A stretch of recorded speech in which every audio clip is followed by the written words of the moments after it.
Assalamualaikum warahmatullahi wabarakatuh.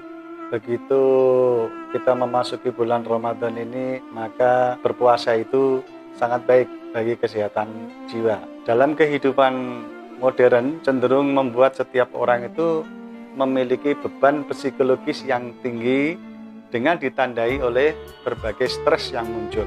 Fakta menarik, hampir pada semua rumah sakit di Amerika Serikat diisi oleh pasien gangguan mental karena tidak terpenuhinya kebutuhan psikis dasar yang harus dipuaskan. Mengapa bisa tidak terpenuhinya kebutuhan psikis dasar itu? Jawabannya adalah hawa nafsu yang ada pada diri manusia itu sangat dominan, sehingga psikis tidak terpuaskan atau tidak pernah merasa puas yang berimbas pada gangguan mental.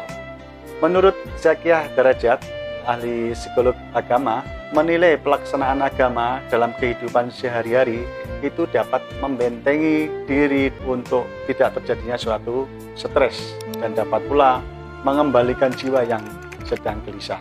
Kegelisahan atau kecemasan yang tidak berujung pangkal itu pada umumnya berakar dari ketidakpuasan dan kekecewaan. Penilaian Zakiah Darajat ini bisa diartikan beribadah akan menenteramkan jiwa seseorang dan mampu menghadapi kesukaran hidup dan tantangan hidup.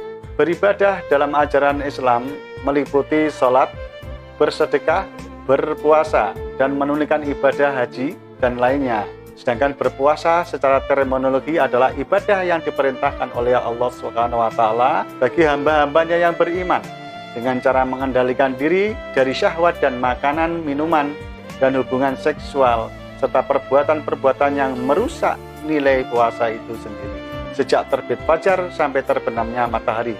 Pokok intinya adalah pengendalian hawa nafsu. Secara psikologis, berpuasa menjadikan diri yang berpuasa mampu mengendalikan nafsu yang ada pada dirinya.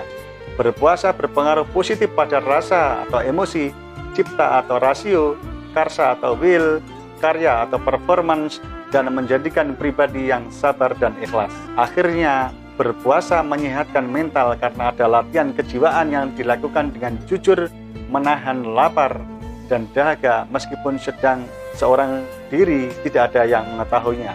Menurut Zakiah Darajat, bahwa kesehatan mental terhindarnya seseorang dari gejala gangguan jiwa atau neurose dan dari gejala-gejala penyakit jiwa atau psikose. Kemampuan seseorang untuk menyesuaikan diri dengan dirinya sendiri, dengan orang lain dan dengan masyarakat serta lingkungan hidup di mana ia berjalan. Secara psikologis, kesehatan mental umumnya selalu terintegrasi dalam pengembalian pribadi dalam artian kondisi kejiwaan, perkembangan kejiwaan yang normal secara emosional, secara intelektual, dan secara sosial. Berdasarkan hasil penelitian, berpuasa memberikan pengaruh besar bagi penderita gangguan kejiwaan, juga penderita insomnia. Dari segi sosial, berpuasa memberikan sumbangan yang cukup besar. Melaksanakan ibadah puasa karena Allah SWT memperoleh manfaat ganda, yakni terhindar dari dosa, mendapatkan pahala dan keuntungan lainnya, memperoleh ketenangan jiwa, dan mampu mengendalikan nafsu untuk memperoleh kepuasan yang tidak terhingga. Demikian pada kesempatan ini, mudah-mudahan apa yang kita sampaikan bermanfaat dan menambah hasanah keilmuan kita. Wassalamualaikum warahmatullahi wabarakatuh.